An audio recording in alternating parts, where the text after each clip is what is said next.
الحمدللہ رب العالمین والصلاة والسلام علی سید الانبیاء والمرسلین وعلی آلہ وصحبہ اجمعین۔ آج سے درس قرآن مجید کا آغاز کر رہے ہیں۔ اللہ رب العالمین سے دعا ہے کہ قرآن مجید سمجھنے اور اس پر عمل کرنے کی توفیق عطا فرمائے۔ تمام دوست احباب سے درخواست ہے کہ آپ خود بھی یہ ویڈیوز دیکھیں اور اپنے دوسرے اسلامی بھائیوں تک بھی پہنچانے کی کوشش کریں۔ 7 سے 10 منٹ کی ویڈیو ہوگی انشاءاللہ، اور 2 سے 3 آیات ہم ہر روز ترجمہ اور مختصر تفسیر پڑھیں گے۔ آپ سے التماس ہے کہ ہماری یوٹیوب چینل کو سبسکرائب کریں تاکہ آنے والی ہر ویڈیو آپ کو ملتی رہے۔ اب آغاز کرتے ہیں۔ قرآن مجید جب بھی ہم تلاوت شروع کرتے ہیں تو سب سے پہلے ہم تعوذ پڑھتے ہیں، اس لیے کہ اللہ رب العالمین سورہ النحل کی آیہ نمبر 98 میں ارشاد فرماتا ہے فَإِذَا قَرَأْتَ الْقُرْآنَ فَاسْتَعِذْ بِاللَّهِ مِنَ الشَّيْطَانِ الرَّجِيمِ، کہ جب آپ قرآن مجید کی تلاوت شروع کرنے لگو تو شیطان مردود سے اللہ کی پناہ مانگ لیا کرو، چونکہ یہ اللہ پاک کا حکم ہے اور اس کی تعمیل ضروری اور لازمی ہوا کرتی ہے۔ ابو سعید خدری رضی اللہ تعالی عنہ فرماتے ہیں کہ نبی علیہ السلام کا یہ طریقہ تھا کہ جب بھی آقا علیہ السلام تلاوت فرماتے تو سب سے پہلے تعوذ یعنی اعوذ باللہ من الشیطان الرجیم پڑھا کرتے تھے۔ ایک اور صحابی انہوں نے عرض کی یا رسول اللہ صلی اللہ علیہ وسلم، میں جب بھی تلاوت کرتا ہوں تو میری تلاوت اور میرے درمیان شیطان حائل ہو جاتا ہے۔ تو نبی کریم صلی اللہ تعالی علیہ وسلم نے ارشاد فرمایا کہ یہ جو تلاوت کے دوران تمہاری تلاوت اور تمہارے درمیان جو شیطان حائل ہو جاتا ہے اس شیطان کا نام خنزب ہے۔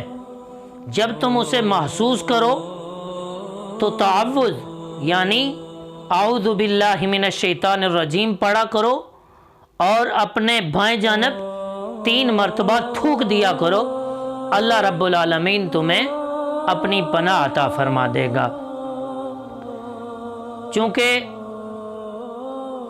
قرآن مجید کا حکم بھی ہے، رسول اللہ صلی اللہ علیہ وسلم بھی تعوذ سے آغاز کرتے تھے، اور جب آقا علیہ السلام پہ پہلی وحی نازل ہوئی تھی تو سب سے پہلے جبریل امین تعوذ، تسمیہ اور سورہ العلق کی ابتدائی آیات لے کر حضور علیہ السلام کی بارگاہ میں پیش ہوئے تھے۔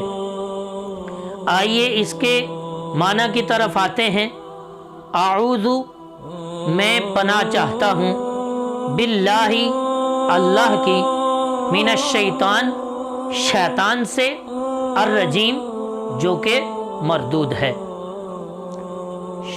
رجیم رجم سے ہے، رجم کا مطلب ہوتا ہے سنسار کرنا، قتل کرنا، ہلاک ہو جانا، روندہ درگاہ ہو جانا۔ چونکہ شیطان بھی اللہ کی نافرمانی کرنے کے بعد اللہ کی رحمت سے محروم ہو گیا اور اللہ کی بارگاہ سے روندہ درگاہ ہو گیا، یعنی ہلاک ہو گیا، اس لیے شیطان کو رجیم کہا جاتا ہے۔ تعوذ کے بعد تسمیہ پڑھتے ہیں، اور چونکہ جب بھی کفار کسی کام کا آغاز کرتے تھے تو وہ اپنے بتوں کے نام سے ہر کام کا آغاز کیا کرتے تھے، تو اہل ایمان، اہل توحید اور مومنین کے لیے لازم ہوا کہ جب بھی کسی کام کا آغاز کرو تو اپنے رب کے پاک نام سے آغاز کیا کرو۔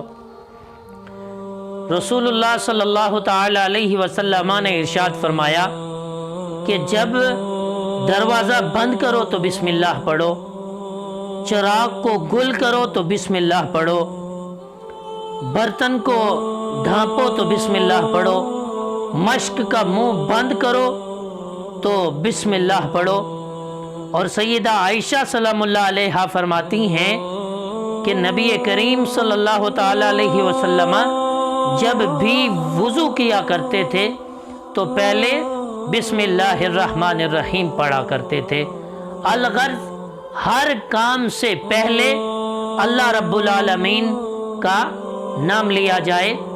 اللہ کے رسول صلی اللہ علیہ وسلم نے ارشاد فرمایا کہ اگر کسی کام سے پہلے اللہ کا نام نہ لیا جائے تو وہ کام ادھورا رہ جاتا ہے۔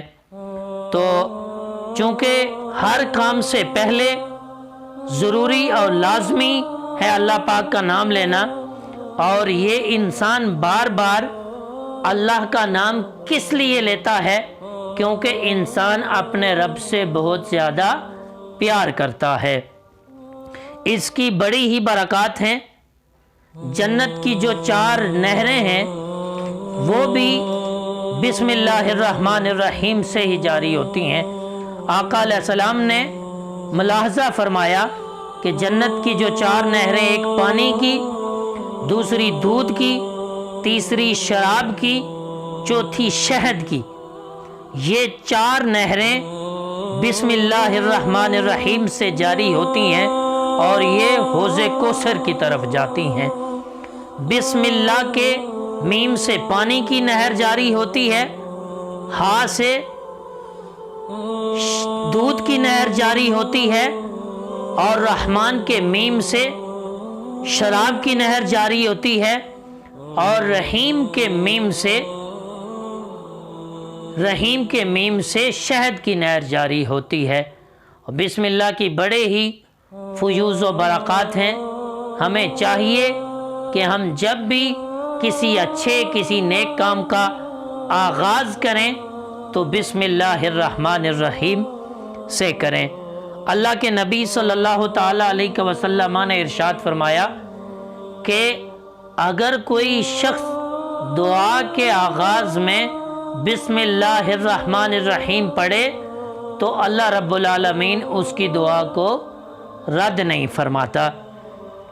ایک اور آپ کو حقائق بتائی دیتا ہوں کہ کیسر روم کا جو بادشاہ تھا اس کے سر میں ہمیشہ درد رہتا تھا اور وہ کافی پریشان رہتا تھا۔ بڑے بڑے طبیب، بڑے بڑے ڈاکٹرز اس کا علاج کرنے سے قاصر آ چکے تھے۔ اس نے سیدنا عمر فاروق رضی اللہ تعالیٰ عنہ کو ایک خط لکھا کہ اے عمر فاروق رضی اللہ تعالیٰ عنہ، آپ میرے درد سر کا کوئی علاج ارسال فرمائیں۔ تو سیدنا عمر فاروق رضی اللہ تعالیٰ عنہ نے اسے ایک امامہ بھیجا۔ جب وہ اسے سر پہ رکھتا تھا تو وہ اس کا درد سر کم پڑ جاتا تھا، اور جب وہ اسے اتارتا تھا تو اسے سر درد کی تکلیف شروع ہو جاتی تھی۔ اس نے کھول کے دیکھا کہ اس کے اندر کون سا ایسا خزانہ ہے کہ جس کی وجہ سے مجھے سر درد کی تکلیف سے آرام آ جاتا ہے۔ تو وہ کھول کے دیکھتا ہے تو ایک ٹکڑے پر لکھا ہوا تھا بسم اللہ الرحمن الرحیم۔ تو بسم اللہ الرحمن الرحیم کی برکت یہ تھی کہ اللہ رب العالمین اسے درد سر سے آرام عطا فرما دیتا تھا۔ آج کا خلاصہ یہی ہے کہ جب بھی ہم قرآن مجید کی تلاوت شروع کریں تو سب سے پہلے تعوذ اور اس کے بعد تسمیہ ضرور پڑھیں۔ اب تسمیہ کے معنی کی طرف آتے ہیں۔ بسم اللہ شروع کرتا ہوں اللہ کے نام سے، الرحمن جو کہ بہت زیادہ مہربان ہے، الرحیم جو کہ بہت زیادہ رحم کرنے والا ہے۔ اللہ رب العالمین سے دعا ہے کہ خود بھی عمل کرنے کی توفیق عطا فرمائے اور دوسروں تک پہنچانے کی بھی توفیق عطا فرمائے۔ وآخر دعوایا ان الحمد للہ رب العالمین۔